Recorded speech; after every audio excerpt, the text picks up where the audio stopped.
Um, Hello, welcome. One of the things that, as somebody who's been in a lot of tab rooms over the years, and especially as the tabroom.com software and the everything that the giant tent of Tabroom offers, and the shift in speaker points to the 10th of a point, which, if I don't know if any of you have really kind of looked at result sheets, points really don't distinguish much now between teams. The difference between, if you take a 4-2 bracket, at a major national tournament, the difference between the top 4-2 team and the 4-2s that miss on points sometimes is less than a point, or a point and a half, and those kind of things. And so one of the things that I was hoping, as a result of this panel, is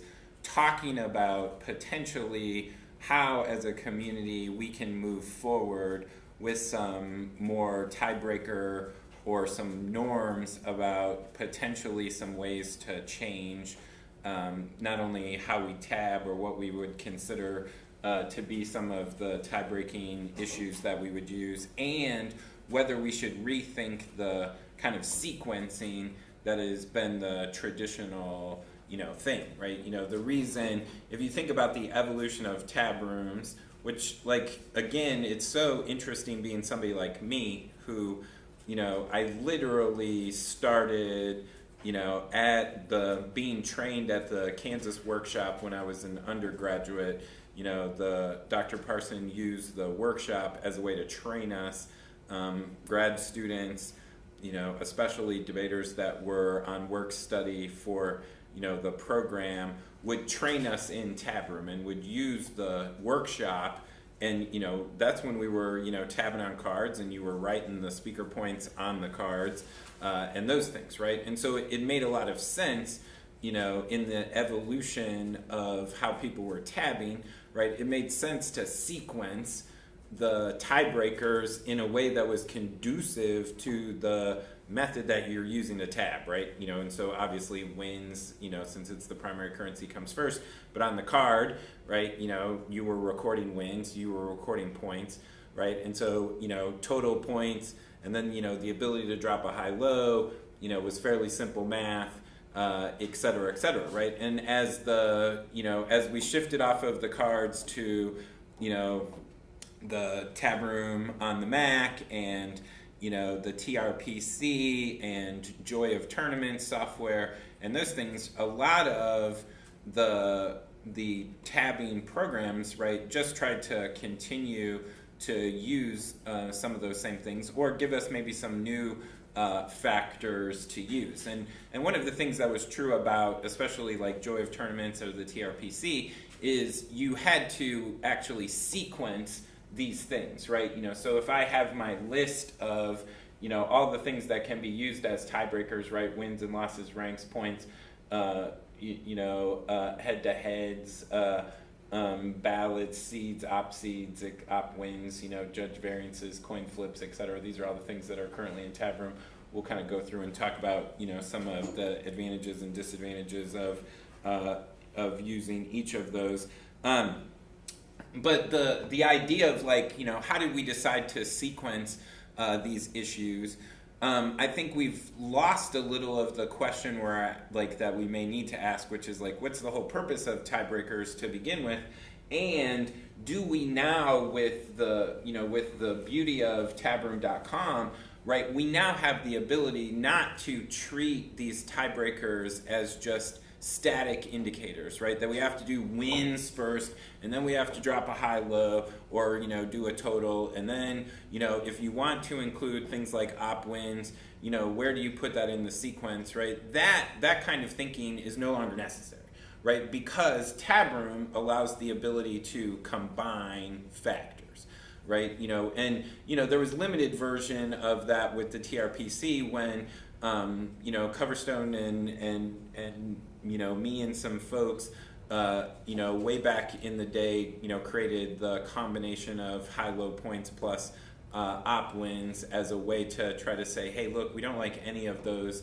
indicators initially by themselves, or they all have, kinds of pros and cons. But if you combine them together, what were you trying to, sort of, reward or whatever. And I think one of the things that's really interesting about, if you think about the current things we use for tiebreakers, right, that they're basically based on like kind of three categories, right? There's the straight up sort of head-to-head, things that are debated that are based on wins and losses, right? Then there are individual things that reward individual performance, right? So speaker points and judge variance, for instance, right, reward individual performance.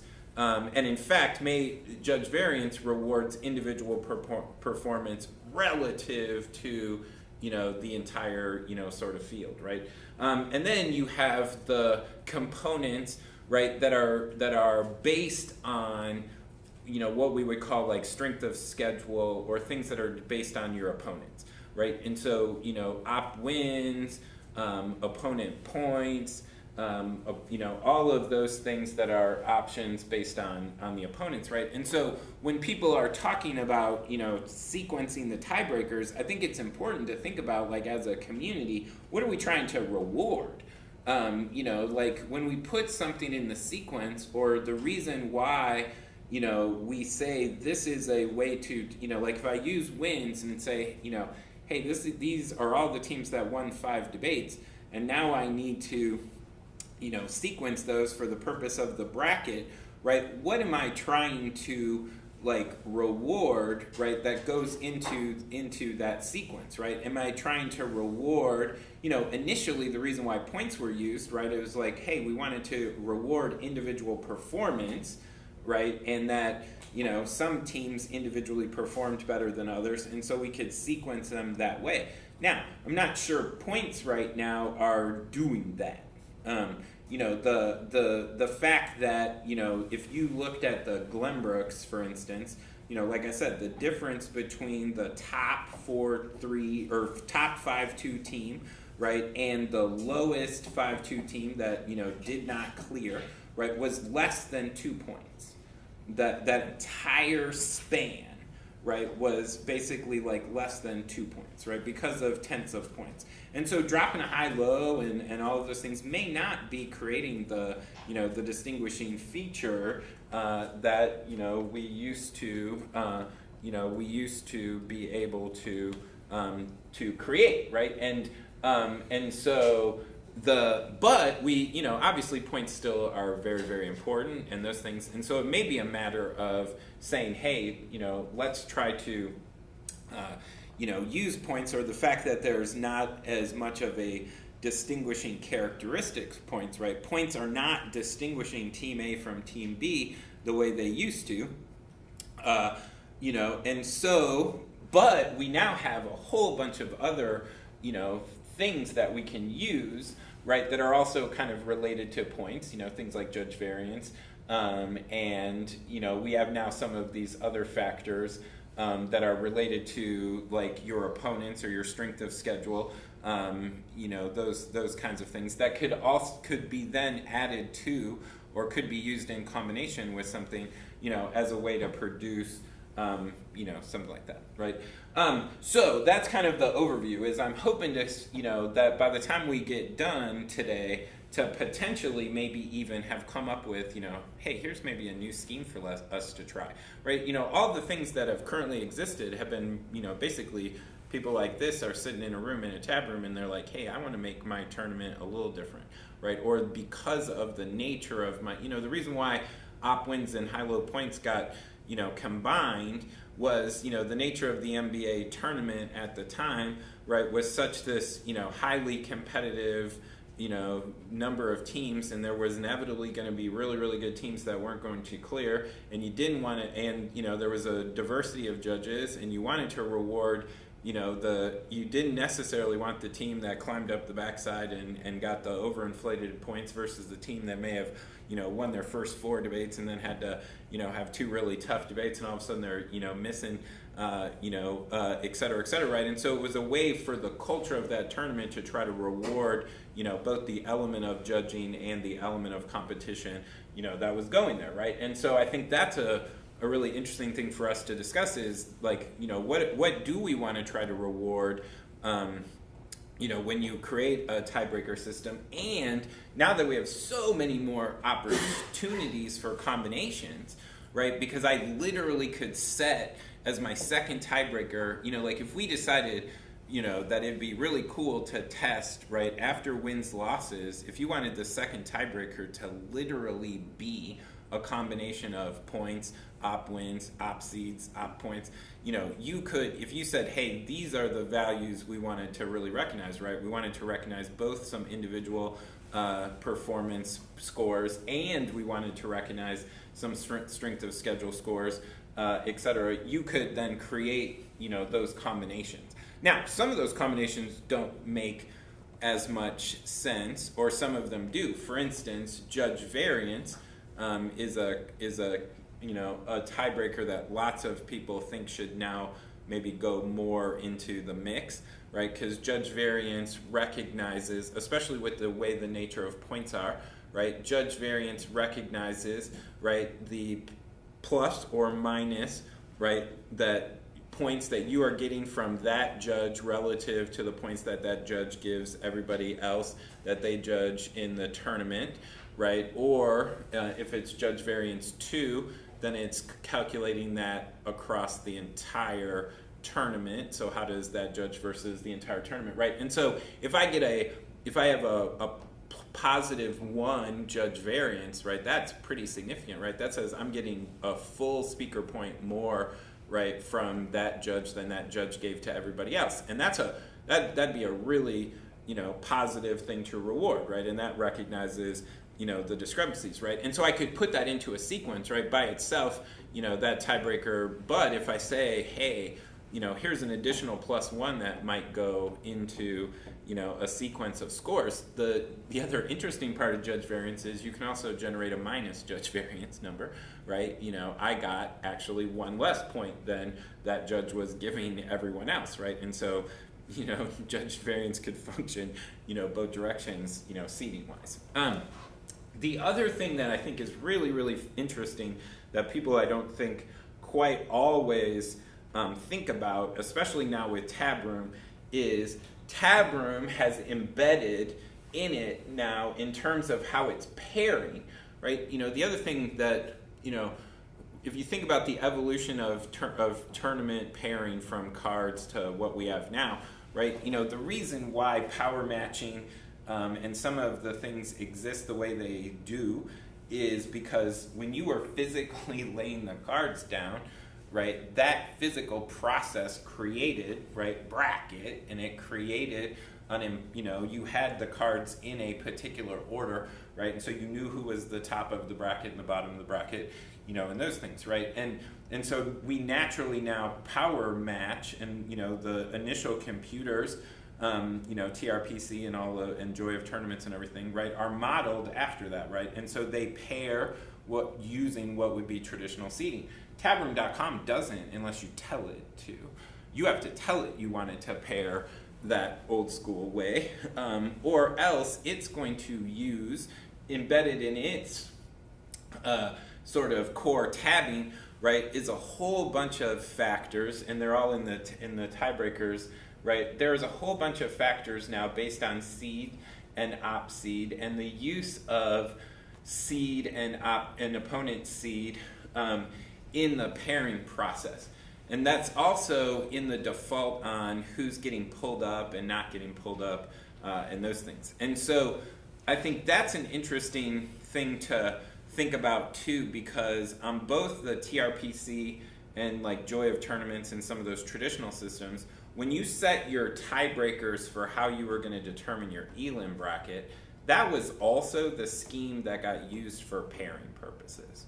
Okay, so in the TRPC, if I said I'm doing wins and then I'm doing high-low points and op wins, et cetera, then every debate from round 1 to round 6 or whatever, it would use that tie-breaking scheme, right, to pair the tournament. And there were sometimes when people would be like, why is there this hidden, high in round 3 or something like that, right? And oftentimes it was because if you set a particular tiebreaker schemes with, some drop and some high lows and those things, then it would produce some of those what would be quirky kinds of pairings, okay?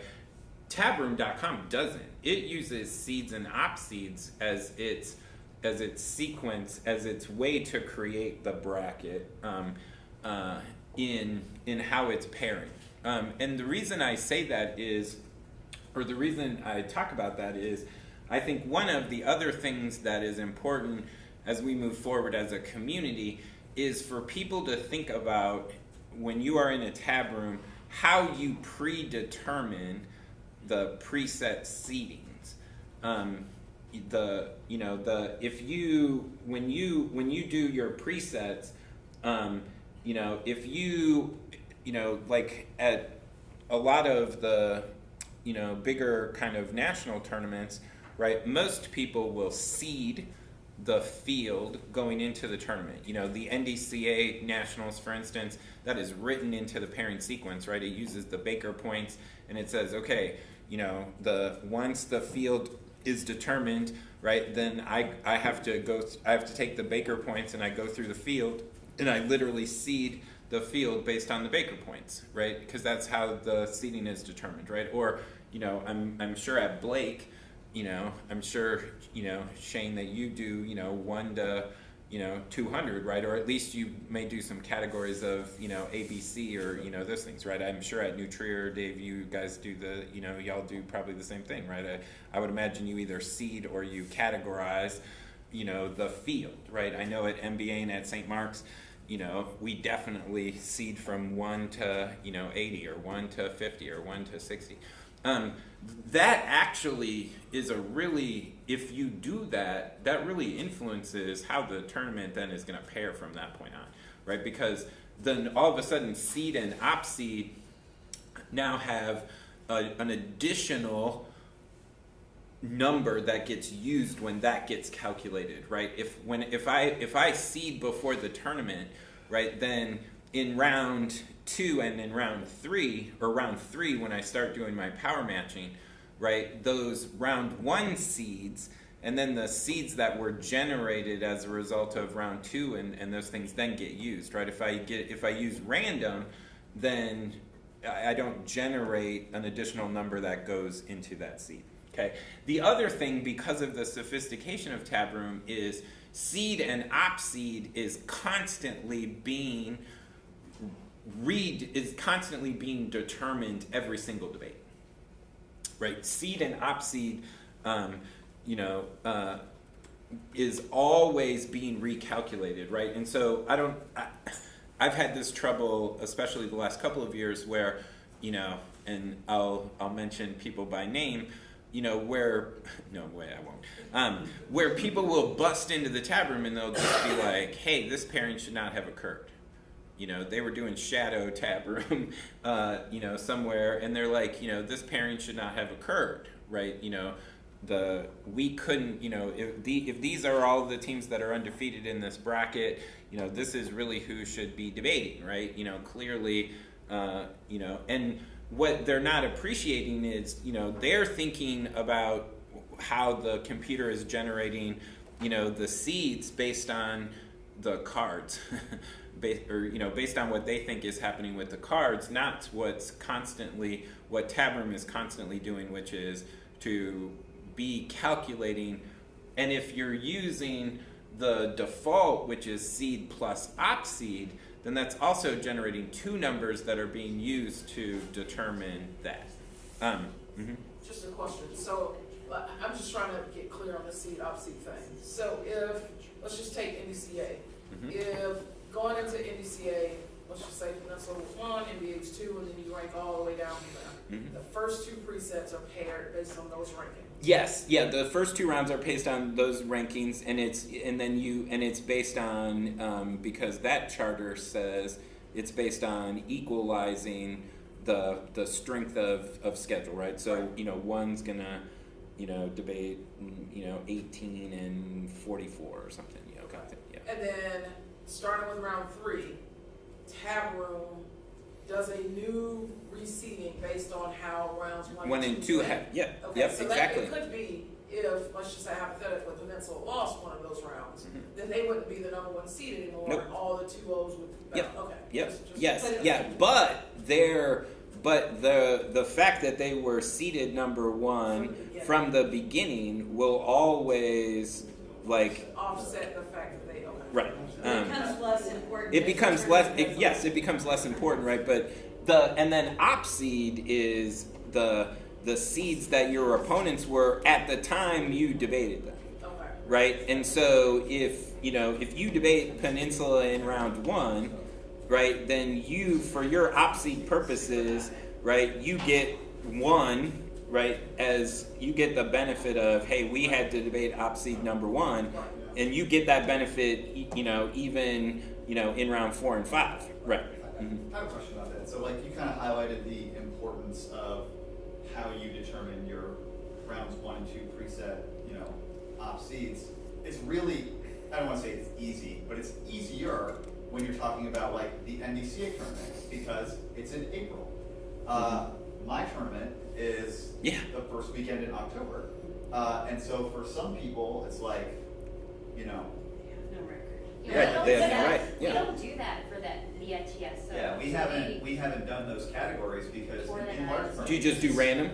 Yeah, it's so early in the year. But see, that's but I think that's good, right? You want, and that's the reason why. That's the beauty of Tab Room, right? Is Tab Room actually has that, right? You actually have 5 options in those preset categories, right? You have random, you have hit all seed categories, right? So if you decide, at an early part of the tournament season, you could do just ABC or something, right? And then you want everybody to hit, or the balance seed, which is the one we use at most of the kind of national tournaments, right? Is the balance seed approach, and then there's even crazy ones like protect the seeds and stuff, right? Which are the that's where I keep telling Palmer he needs to take all these nefarious ones out of there, right? The ones that let people cheat, that's one of the ones that lets people cheat.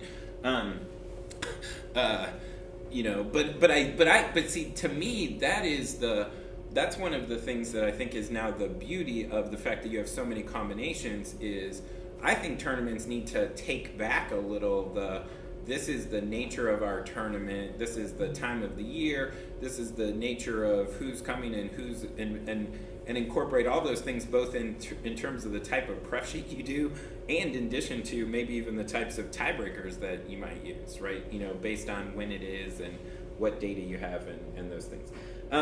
Then the other thing that I think is kind of useful in this tiebreaker question is also thinking about what pull-up method gets used. Which one do you use most often? I default, mostly I default to either the worst stop wins or when I'm using Tab Room, worst stop seed actually, I think is a little more accurate. Huh? Do you allow repeat pull-ups or no? That decision has been made or often gets made for me by whoever I'm working for, because in the NDCA that's in the rules to not, I believe, and stuff, and so I think the multiple pull-up, the argument the Tab Room folk make is if you're using op seed, then multiple pull-ups probably okay, because it's still constantly then being evaluated based on the kind of strength of schedule. Bad luck if you're right. Yeah. It's like bad math and bad luck. But you're also in the next round getting the benefit. Yes. Each of those times. Right. So anyway, so I think those are some interesting precursor kinds of things that folks don't think about. And then and so now what I kind of want to do is go through some of these what are now some of our options tiebreakers, and to think about how would people really kind of want to sequence or maybe resequence some of these, for the purpose of us creating sort of a new tiebreaker. Because remember, like I was saying, I think the important thing in thinking outside of the box a little bit on tiebreaker is there's a lot of factors. There's the sequencing factor of, do you want to create, single criteria, like everyone agrees wins should be first, okay? I don't think there's a debate on that one. We're not the NFL. Well, the NFL is conference, right? Conference or division is more important than wins, right? I can have a team with fewer wins that makes the playoffs than a team with more wins, right? Just because I've prioritized conference over overall wins, okay? But we're not the NFL, so we usually put wins first, right? And so not only do you have that sequencing and single criteria question, right, but because of the sophistication of Tab Room, you now, right, you can have high-low versions of that. You can have double high-low versions. You could multiply it more than once, right? That's something TRPC never let you do, right? Let's say you really valued, op wins, right? You could count that 3 times or something. I don't know why you would. My understanding is the multiples is for like some of the IE tab or those things, right? But you have that option. And then, like I said, the other thing is the combinations, right? That if you took some of these, right, and if you think about how they actually become positive indicators, the combination of points and op wins, or the combination of points and op wins and judge variance, or something, right? Those op wins and judge variance would produce could produce that 1 or 2 point difference. That is that giant 5-2 bracket or whatever, right? Like if I take those high-low points and all of a sudden I'm like, hey, I'm going to reward my strength of schedule teams, and they're going to get a little +1 boost because they really slugged it out. And I'm going to reward my teams that, also got more points from judges than they were judging everybody else, even if their average was a little bit lower, right, because of maybe how they prepped or something like that. Well, all of a sudden, then those additional positive indicators attached to points now may produce a way more discriminating tiebreaker, right?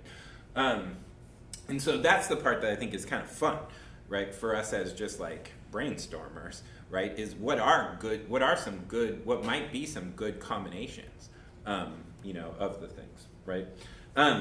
So anyway, so that's kind of my overview.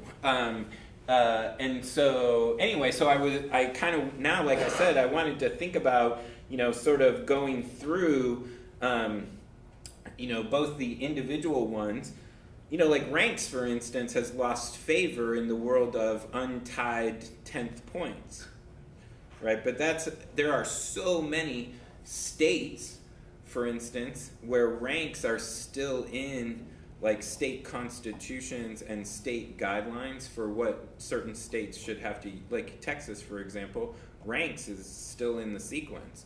And so if I'm going to be a Texas, state qualifying tournament, I have to put ranks into my tiebreaker because that's in the Constitution. But, they're basically meaningless right now because of or most of the time they're meaningless, that kind of thing.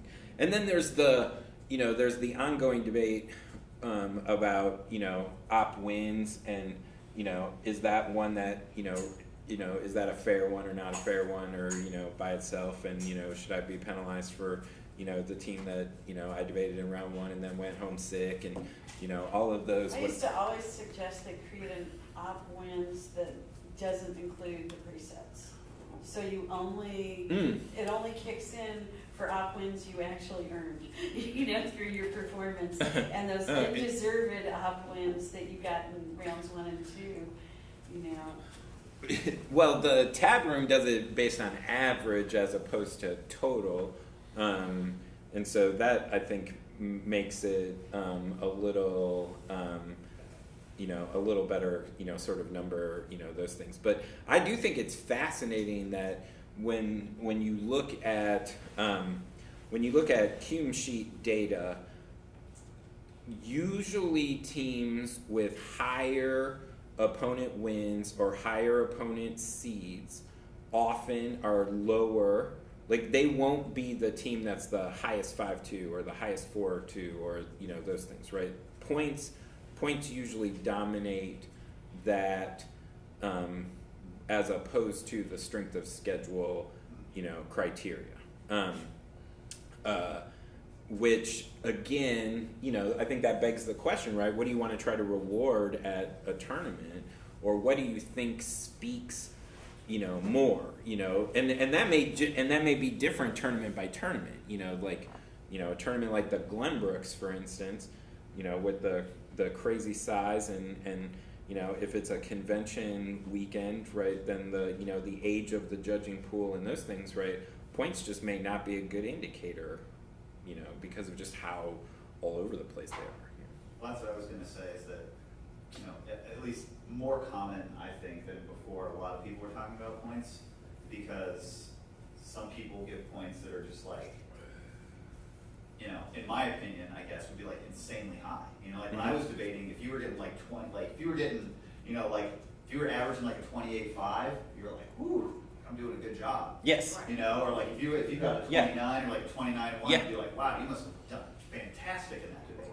And now it's like, if kids aren't getting 29.1s, you know, 29.3s, they're like, what happened? Like, did you curse in the debate? Like, you know what I'm saying? And so, you know, I think that Maybe we should just get rid of points. Well, or it's just like, it just demonstrates your argument that as things are evolving, like, we need to think about and reflect on how we're I just think that points can't be by themselves as a they shouldn't be the second tiebreaker anymore, like by themselves. I just don't think. Why? I'm sorry.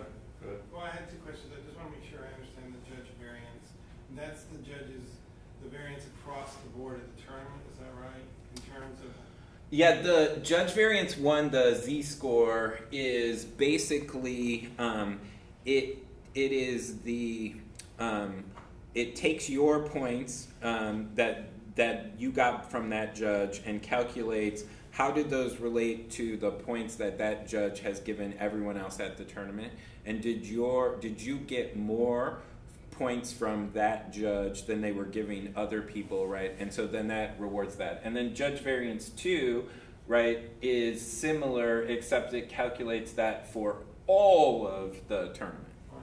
Well, because my own thought was that because in the world of preffing, that even in a similar or exact same judge, if they're, you know, for example, you get judged by this guy and you gave him a 2 and the other team gave him a 2, and he, you know, the ranks or the points in that particular system would be assuming that they were, you know, you're competing on with the same judge, right?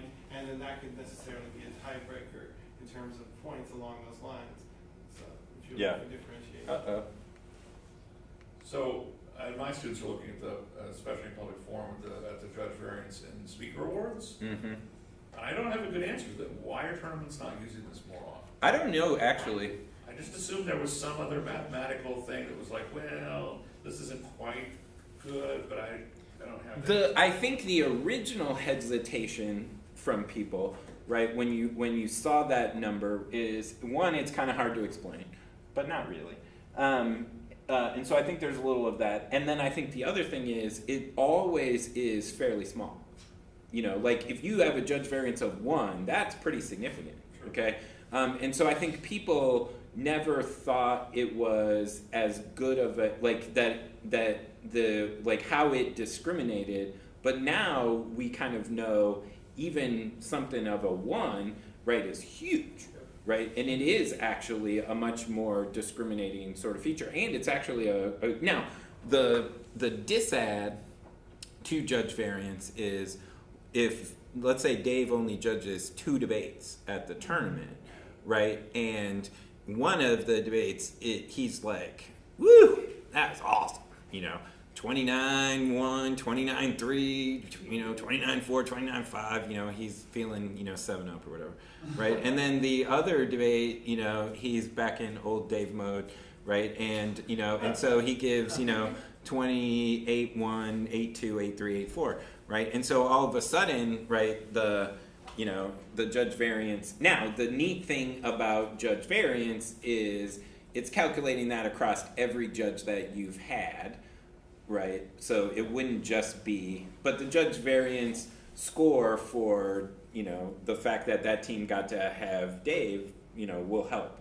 Now, you know, like I said, you know, there's still, most teams are having 6 judges, and so you're getting judge variance, you know, calculated across from all of that. Mm-hmm. Great. 2 things, I guess. One thing that comes to mind with judge variance is now that we have a tab room, we have a database of rounds that judges judged over the course of the entire season. Would there be problems with making judge variance based on that judge's historical record as opposed to just at that tournament? Well, that I think would be a little dicey just because of not every tournament is using tab room, not the, again, I think that would be one where you're either being rewarded or punished for people's frequency of judging, maybe, would be my initial sort of reaction. But that's an interesting... I'd kick that around a little bit. It also seems you could set, I don't know, maybe if a judge hasn't judged X number of debates, we calculate their judge variance based on the average across all judges. See, I always think that because of the fact that it's all of your judges, that, because in college they called that the, like, Sherry Hall effect or whatever, right? You know, because Sherry, you know, would judge 2 debates or whatever, and so but I think, you know, when you're calculating across all the people, and at some point maybe you should just get rewarded for that. You know, it's the any given weekend. You know, Jordan Spieth just missed the cut at, you know, the Byron Nelson, right? I mean, any given weekend, there's no right to be in the elims. You know, so I think the old JVAR issue was partly that, and I think this is still a problem, is that it punishes you for getting judges who only use a very, very narrow part of the scale. If a judge is kind of lazy and just, you know, every debate is very samey, especially, you know, like some of these young judges who are just like 29 fives for the house. Wow, that was exciting. Right. You know, yeah. Then there's no benefit. You could be an amazing speaker and getting points, but you're not getting any benefit. Well, but in that instance, though, that's why I think variance by itself, right? Like you would never just put it as, you know, wins then variance or whatever, right? But like, you know, dropping a high low and adding a variance, right? Or putting variance with some ops, you know, or something, right? Then, you know, you would still get some, you know, and if it's positive, right? You know, the other thing with judge variance is you can have a negative judge variance, right? And so even if you're getting those people, you're at least still going to have a positive one and maybe a point, you know, 2 or something as a point, as opposed to. But I think also on the whole looking at a judge's career, the problem with that is that you know, say you're going to the little regional tournament that doesn't have as strong competitors, but you're getting this great judge who judges a lot of the top tournaments and sees a lot of the top teams, you get punished in that round for getting this great judge because they have a point scale that they're using not relative to the tournament, right? They have their point scale and they have seen some 29 fives and you are not that, right? And so you get punished for the better judge. Well, or the other thing about that too is, like, for me, and I mean, you know, we go to a wide spectrum of tournaments, and you know, sometimes it's like, you know, if I put myself in the novice pool, you know what I mean? Like, I'm not, you know, I'm gonna give kids points that reflect, you know, them being a novice. So like, you might get, you know, higher points in novice, and I don't know if there's a way to account for that. Or, you know, for me, it's like, you know, my speaker points, you know, if I'm at the TOC, my expectations for the way that people are performing are vastly different than if I'm at, like, you know, the previous year, you know, at some regional tournament. Like, I tend to try and accommodate a little bit for the field. So in the same way that Lexi was talking about, it could be like you stick with your point totals no matter what tournament you're going to. Sometimes the opposite could happen too, where it's like, you know, I'm not going to, you know, punish this poor sophomore in some JV tournament because they're not great. Because maybe for a JV kid, they are getting that 29 because they're fantastic, you know? Yeah. Stuff. So, how should we resequence? what would we like some tournaments to try to what's I that? said coin flip number Coin one. flip number one. Yeah.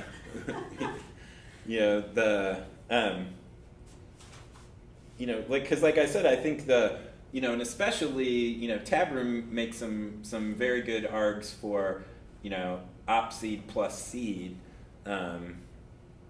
is the more accurate strength of schedule indicator that deals with, people's concerns about straight op wins.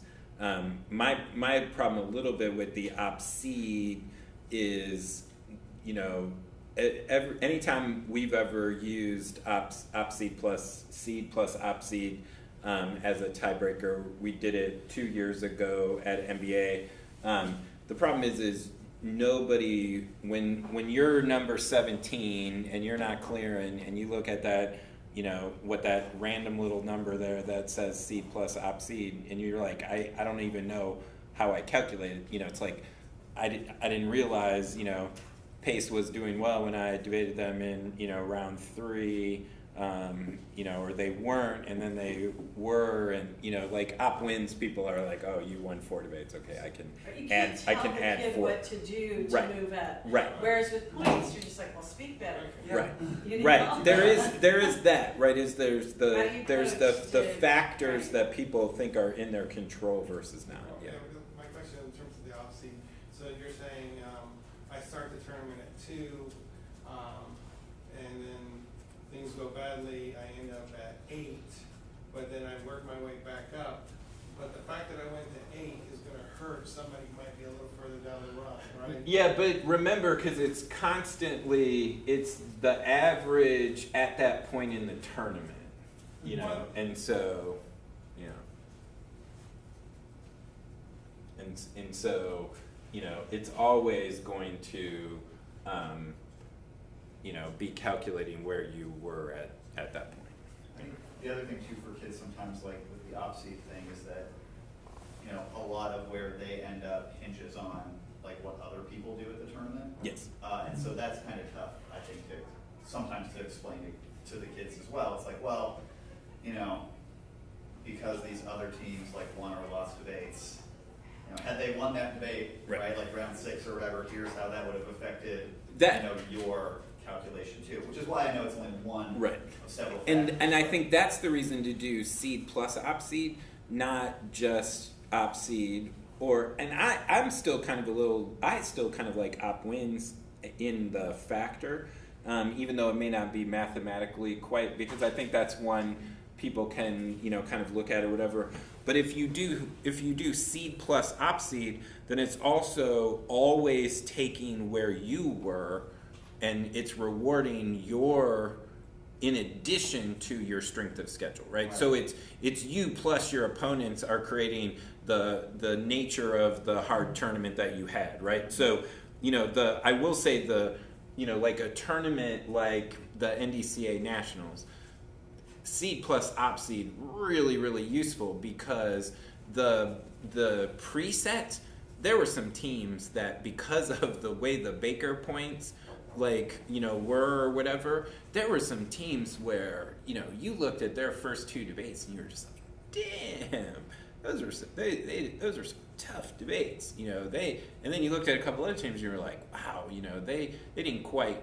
But as the tournament went on, literally, all the, there were 2 teams in particular where I thought had some kind of crazy presets relative to the rest of the season, and all 4 of the teams that were involved in those ended up clearing or whatever. Right. Well, and power matching and all of this, all that sort of stuff, sort of kicked in or whatever. But that was a clear those people then got in their seeding, got rewarded for the fact that had happened to them, right? And they had survived, that. So the one you're referencing in terms of out schedules, op seed, right? Yeah, seed plus op seed, making sure they're together, not just op seed by itself as a distinguisher, right? Like that when you you're- use it. Okay, so how do you combine them? Let's see. So you're talking about combining the one that says seed and op seed. Yep. Yeah. Let's see if I can.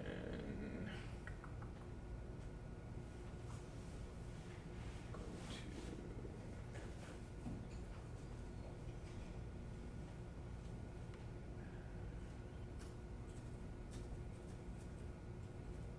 I can't see that part of my screen. So essentially, you're going to settings and events. Yeah, I was gonna try. I can't get to. Can't get to that part of my. There we go. Policy debate. Tabulation. Nope. Pairing. Nope. Sorry. Yeah, I think it's there. Yeah, it's here. Is where I was. Yeah, no, this is, here we go, debate prelims. So when you go down here, Yep. and, oops, debate prelims, you can, when you're here on the, when you're picking your like tiebreaker orders or whatever, right, you just give them the same number. Okay. Right, so like if I say, okay, I'm gonna put high-low points in, and then I'm gonna make that number 2, and then I'm going to add op wins and op seeds with that. Then I also make that 2, right? Okay. And so every one that I want to use in combination, I just make it the same priority, right? And then that's where you can also multiply it. You can multiply it by 1 or 2 or 3 or 4 or whatever, which I think that's an interesting one, right? And then, I can drop, 1, 2, 3, I can drop a high-low, I can drop a double high-low, those things. And then, the other thing that's kind of interesting now, right, is the TRPC only let you ever drop like a high and a low. Tab room will let you just drop 1. If you're like, only drop your high, or only drop your low, those things, right? But all of those can then, that's how you put them in combination. So is there ever a situation where a tournament is just drop 1 and not both? I haven't seen anybody use that. I mean, I can imagine since they're separate, a tournament could just make that error. Oh, good It's gosh, probably yes. Somebody Yes. has. Oh, yeah. We just don't know. Yeah. Yeah. Yeah. So. In terms of op seed, do you think it has, I know our fear always on op wins was the perverse incentive to either Help or hurt somebody. yeah, exactly. The difficult position it puts you in as a judge when you're, judging somebody in your bracket, and or as a coach to, potentially provide coaching for other teams who you have debated. Yeah, well, op seed plus op seed totally eliminates that, because you could never like Control. you could never calculate or control for that, right? I could still, suit. I always wanted to impact turn that argument, because it was like, oh, it created more community and more coalitions, right? Well, they're coaching. If all of a sudden, right? Judging yes, yeah. If all of a sudden I'm like, oh, I'm gonna help these people that I debated in round 1 because it's gonna help my op wins or something. Yeah. Of course, now we would just, now unfortunately people would just hand somebody a speech doc, and then that'd be, which, by the way, I am not open source. I had to have this conversation with. I was judging at this is a random aside, but I was judging at the St. Mark's roundup, the end of the year novice thing or whatever, and there was a team that had a 1AC that had cards I had cut in them. They had my name in them and stuff, and they were from like a book, and so I knew they hadn't tracked them down. And then they had basically like created their entire 1AC out of like evidence from Jesuit speech docs and Greenhill speech docs, and so I had to tell them that I was not open source, and they did not have permission to use my card in their 1AC. but or cards. Just there was my name too, right there, Dan Lingle. You know, He's gonna love these cards. He knows these cards are so good. I know, right? But that's a whole different panel. Right. So that discussion was kind of like, okay, how would you look at like strength of schedule, all right? How about if we look at, you know, we still believe that some students say, well, I can influence speaker points. How can we improve speaker points? Would it be just, everybody thinks high-low plus a judge variance, or what? What are the... I don't know, yeah, what do people think on that? So I actually kicked around some ideas on this a while ago. I wrote an article. It seems to be the problem with speaker points is the inflation is caused by the fact that there's not a trade-off between the two teams. We want to make everyone happy. So there's always an incentive to push points higher. What if instead of absolute points we used like a strength of victory calculation that was just the difference between speaker points in the round? It forces a trade-off. The judge can't make both teams happy. If their points are tied, you screw over the winning team, the team that's better. You have to create some distance between them to accurately reflect your decision. You could even go further than that, which I did this using some TOC data from a couple of years, and it predicts, you know, wins going forward much better. You could adjust it for the opponent's average margin of victory over the course of the tournament. This is how they do like very simple rankings for basketball, for example. Margin of victory adjusted for opponent's average margin of victory. So they, on average, are 1 speaker point better than their opponent. You are 2 speaker points better than them in this round. So you have a margin of victory of 3. And I think it destroys a lot of the perverse incentives that exist right now with speaker points. So with margin of, obviously that would be something that's currently not being calculated. Right, exactly. Would that be just based on points, or would that be a separate score? Like I gave a strength of victory score. You could use it with points as it exists right now. And the argument might be, you know, the way people give points right now is not very conducive to that system, but if they knew that's how tiebreakers were being calculated, people would adjust their behavior. I mean, do people? That's an interesting one. Because I had sort of at the bottom of my list, right? Are there tiebreakers that are missing, right? New things that because these guys can basically make anything calculate,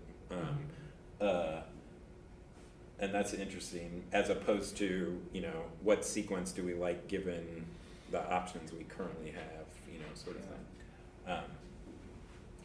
I mean, how do people feel about I'm a really big proponent, and I think it's the sort of any given Sunday of sort of my coaching philosophy is I really believe that higher up in the scheme should be something that is rewarding kind of strength of schedule.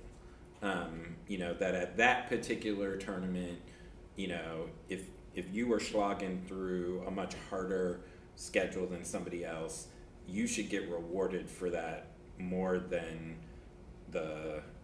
what I think is the sort of arbitrariness of the 5 judges that the computer ends up giving you, or 6 judges they give you relative to their points, right? Because there's so many factors that play in all of those things, right? And so I'm just somebody who thinks because I also think that most tournaments have an element about them that is based on that.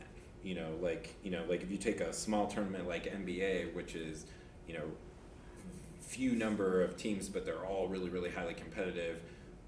You want to reward strength of schedule in that. If you take a tournament the size of the Glenbrooks or like Berkeley or Harvard or something, right, where it's a crapshoot of 200, you also want to reward somebody who survived that, and so each of those have those factors that these op wins, op seeds, strength of schedule kinds of criteria seem to really promote.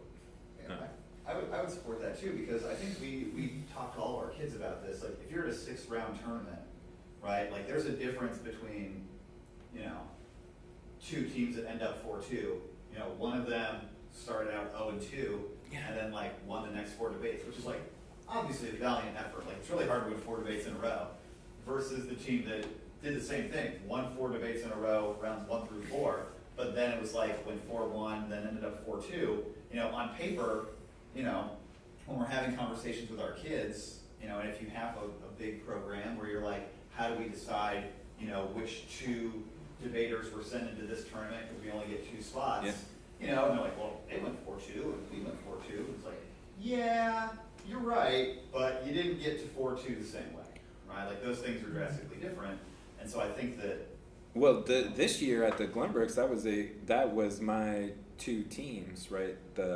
I had one team that won their first 5, lost round 6 and 7. I had a team that lost 2 of the first 3 and then won the rest. The team that climbed up the backside cleared. The team that was 5-0 and lost 6 and 7 didn't, missed on points. Jesus, that sucks. Yeah, and that team when they put 5 in when they were 5-0, put 5, you know, they were living large, right? Feeling 7 up or whatever, right? And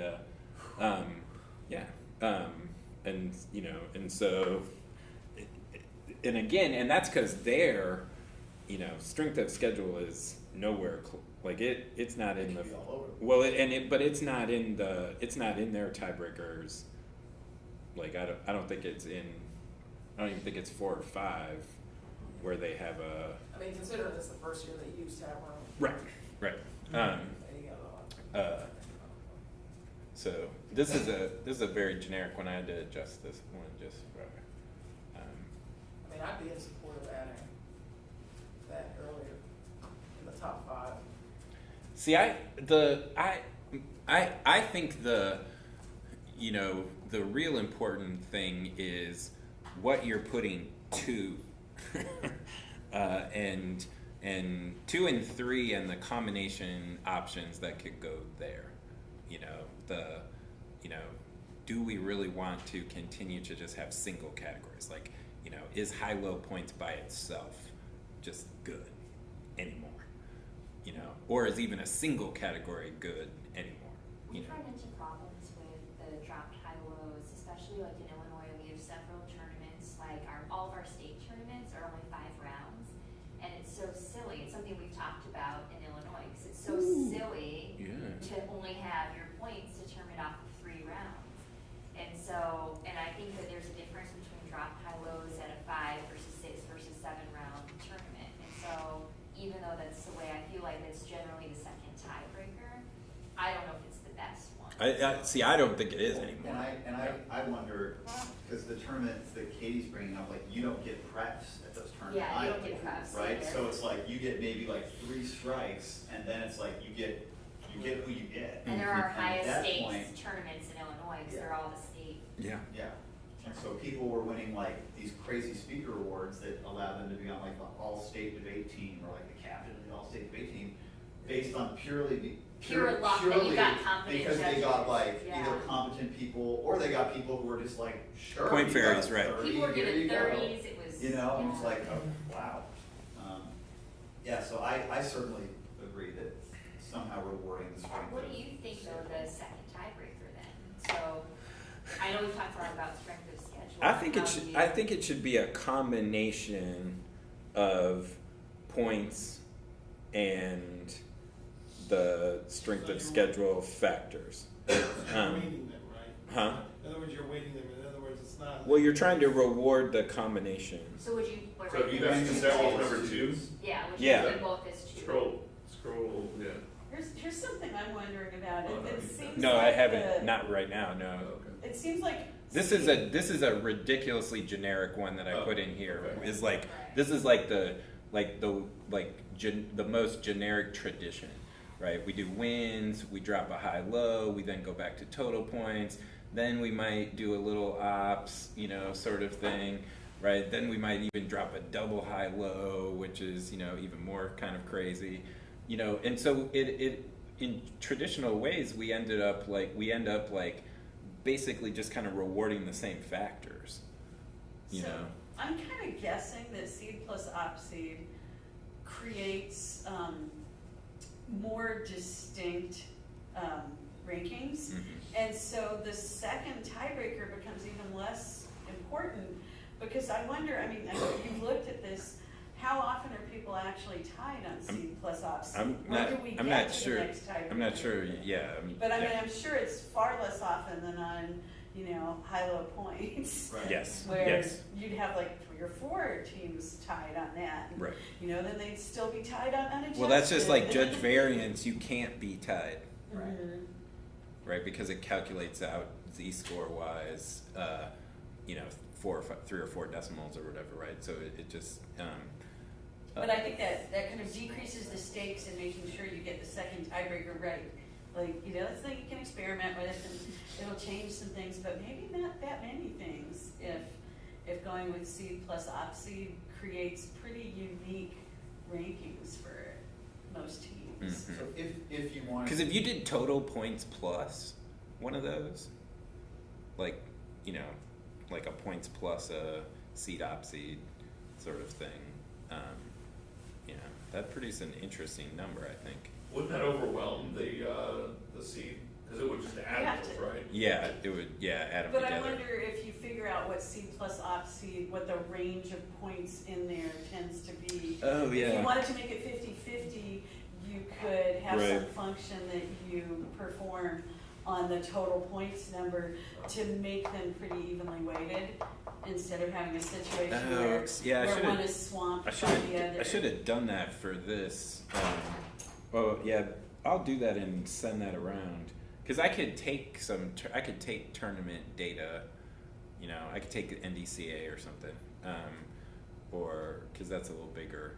And look what the C plus Well, op seed numbers tend to be. Well, I could change all of the tiebreakers and And just see see how it how Right, affects it the and just affects. sharing. and then Yeah. save it as a Yeah. PDF and do it again. Yeah. Right, yeah, save it as a PDF and then do it again Yeah, and see. I'm thinking about doing that with like maybe the 2015 version of our tournament or something. Right, and then go through some of these like combinations. Because if you did, I think you're probably right, Lexi, that if you did win-loss first and then you did op seed plus seed second, without anything plus points, I'm not sure it would get past that. Right. You might not get 2 points. And points are, the thing about seeds and op seeds is, remember, points are being used to calculate the seed. Right, points are still a factor. But you can change that too. Well- Because you can set how you want the program to seed for the purpose of pairing. Right, It's not just for clearing. right. So it's not. Well, but the way that it's determining, right, points are going to be a factor that's getting to, like when people say, anytime you use these opponent or you use seed things, you've somehow removed points. You haven't, right? Because points are still getting used to create the seeds. Yeah. And then I think the high-low. I think judge variance being added to a points, either total points plus variance or high-low plus variance, would be a much better indicator of the use of points than we're currently facing. So that if I was gonna put points, like if, let's say I wanted wins and then I wanted something based on points because I like points, then I think a high-low plus variance as a second tiebreaker, and then a third tiebreaker might be your strength of set, your op win or your op seed, kind of thing. Would be. Now, the other thing too is like if you create tiebreakers where you're not likely to then produce ties, then it doesn't do you any good to say, hey, this is going to be the third or fourth one we use if you're never going to get Right. past the, I mean, you should still designate it because, crazy crap happens. Yeah. But So we're about, we've reached no consensus and, we're about out of time. Well, but it may just be an experimentation. I think one of the things is especially, well, given the people in this room who control tab rooms that, you know, that it may just be a matter of, you know, experimenting a little bit, and also thinking about, you know, the just the kind of philosophy of what you want for your tournament, right? I'm not sure everybody should use the same thing, just because I think every tournament, it's the, you know, it's the beauty of our it's the beauty of our activity, and just the clientele is just different, you know, either the teams you're drawing, the size, the time of year, you know. I wish that some of the early tournaments in the year would get rid of pref sheets, because I think sometimes I don't get to learn and meet new judges like I used to in the world where there were some limited tournaments with limited prefs. You know, I always used the, you know, St. Mark's was one of, you know, when Baker was there, was one of the big holdouts before offering any like prefs or strikes or anything. You know, and you would go and, you know, you'd see the parent and be like, who is this? And then you'd figure out, and somebody'd be like, oh, well, they debate for this college, or they've, you know, associated with this, or they have this lineage or whatever, and you're like, oh, I can debate for that, right? Or, you know, the old, if everybody just did a philosophy, right, that's why the philosophy wiki got created, what it was like, look, you know, we're all really talented debate coaches. If you give me a philosophy, I can coach my kids to adapt. You know, it's what I'm dealing with, and, you know, because our community has unknown equal low pref. You know, like if you don't know someone, right, and if you can't network for information, right, then they, you know, will automatically, right, I mean, you know, and then, you know, whatever other criteria we use for, you know, lower. Dan, now that you've tabbed, I think at least one tournament with ordinals, I don't know if you've done anything beyond NBA, but do you feel like more high school tournaments are going to be key to I that? hope not, actually.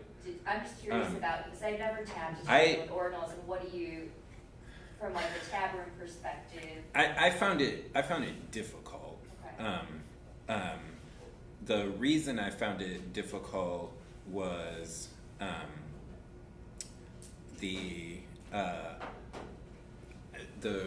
well, I think a couple of things with high school and ordinals is when you have a much more static judging pool like they do in college, it's much easier to have a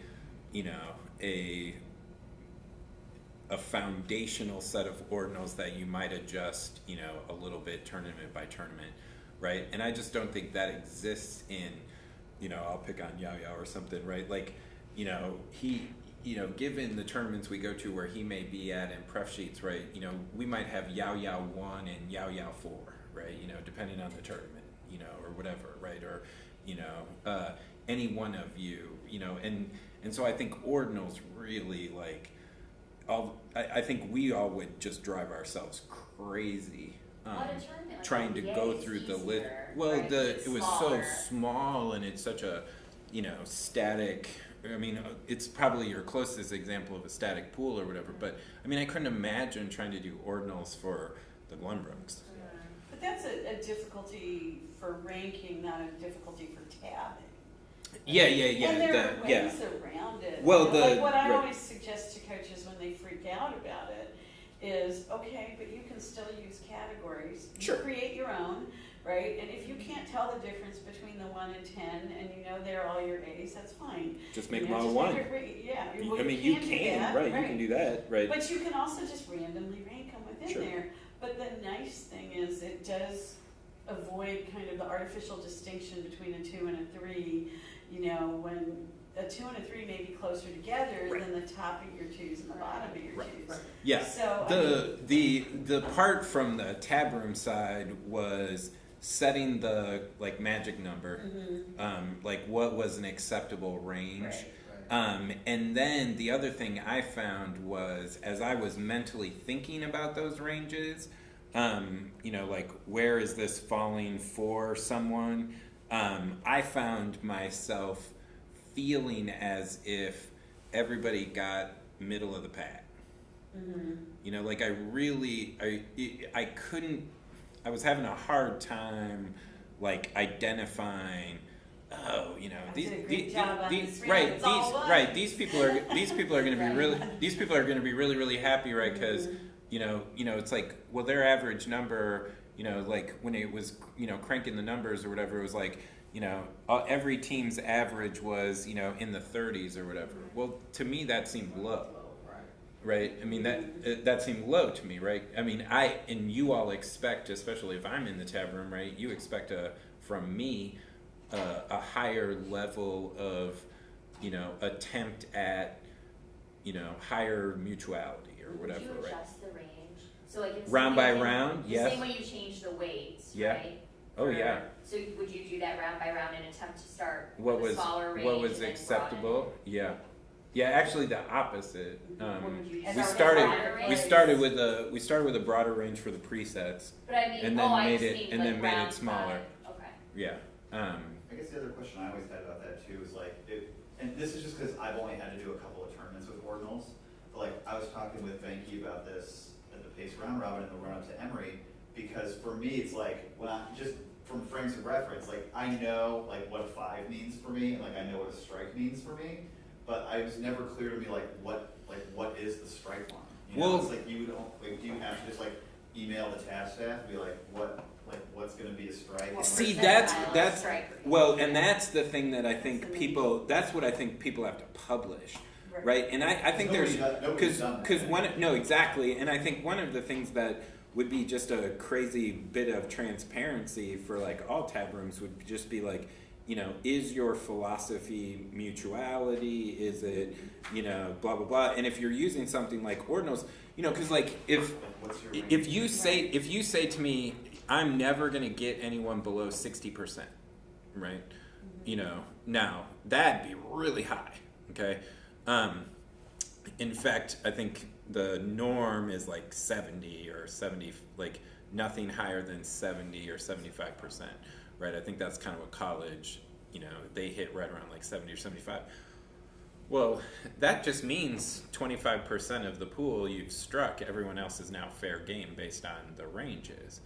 Well, you know, that's very different philosophy than most of us are using in our tab rooms, right? Because that means those fours and fives are now potentially, you know, fair game if that's necessary for me. That's really, actually, it's interesting.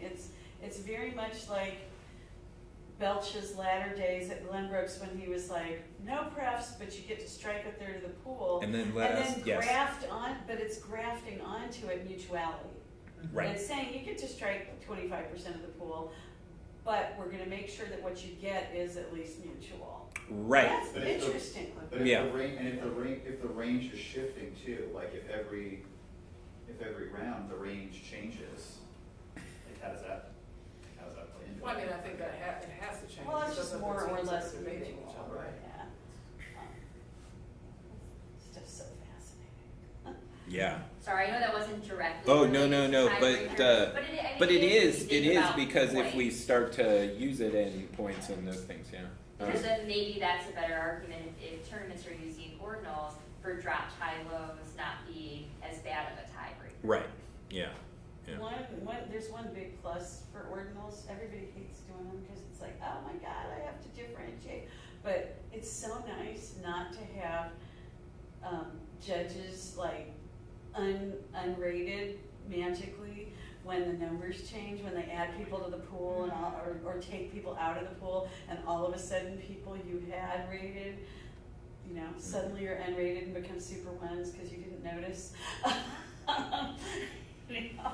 That's a setup thing, by the way. That does not have to happen. Well, part of it's a mins versus maximize, right? Yes, that's yeah. which is a setup thing. Mhm. Yes, the mins versus maxes are, and yeah. If you've noticed, most tournaments that I'm associated with, that doesn't happen because that's just part of the setup. I don't just like. a nightmare. Well, that was part of the Palmer philosophy where he thinks you should Yeah. prep your. Yeah. It's whether you Yes. prep bottom up or Yeah. top down. Oh, If right, you do yeah. the Palmer way, then you don't have the screens of Right. depth that bump your people. Right, but no, most of us don't think that way. Or Right. like, well, we do after somebody says, hey, if you think this way, then you won't have that problem. Right. So. Well, thank you. We've, like I said, I was hoping for some consensus, but oh well. I really think we should add strength of schedule. What's that? We should definitely add strength of schedule. Yes. Yeah, that's a must. And start to like, I do think it may be time for a discussion of like what is the value of points actually, Mhm. like why are we giving them and I mean, I maybe guess it's and all maybe we stick and points.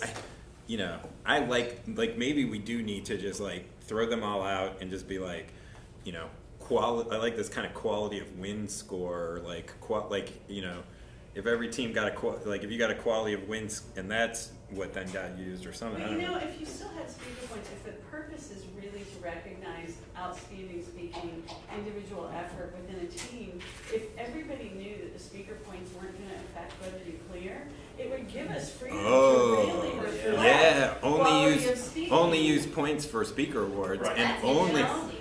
use Strength Yeah. schedule for seeds and clearance. and So- variance That's and right. stuff, I mean, it would right? just Because it would be encourage it'd be all based. Ooh, I mean, you said there wasn't a consensus, but I felt the last hour that's where I'm headed probably. Is that let's just I might think about I that. kind of like that too. I kind of like that too. There it is. For us, we're definitely getting into judge variance. Because you can set the different Especially in our tiebreakers PF for speaker awards. Yeah, you could, yeah. If you separate it out from the That was a great idea. Interesting. You brought it the last second. yeah. Well, I was just thinking, but speaker points are good for something. And if you publish the philosophy for the tournament, like this is what speaker points will be used for, not as a tiebreaker for. Great job. Oh, thank you. Give the reason people- Oh my God. Right, well, this team should get to clear. Oh, I'm That's so- gonna do that. I'm gonna go crunch. I'm gonna go create a tiebreaker scheme that is totally. Well, because it doesn't divorce them, because they're still included in those factors, but those factors are That's totally like my judge of said, individual my judge points, words. right? It's the collective use of points in determining strength of schedule, where you are, all those things. Oh, interesting. Yeah.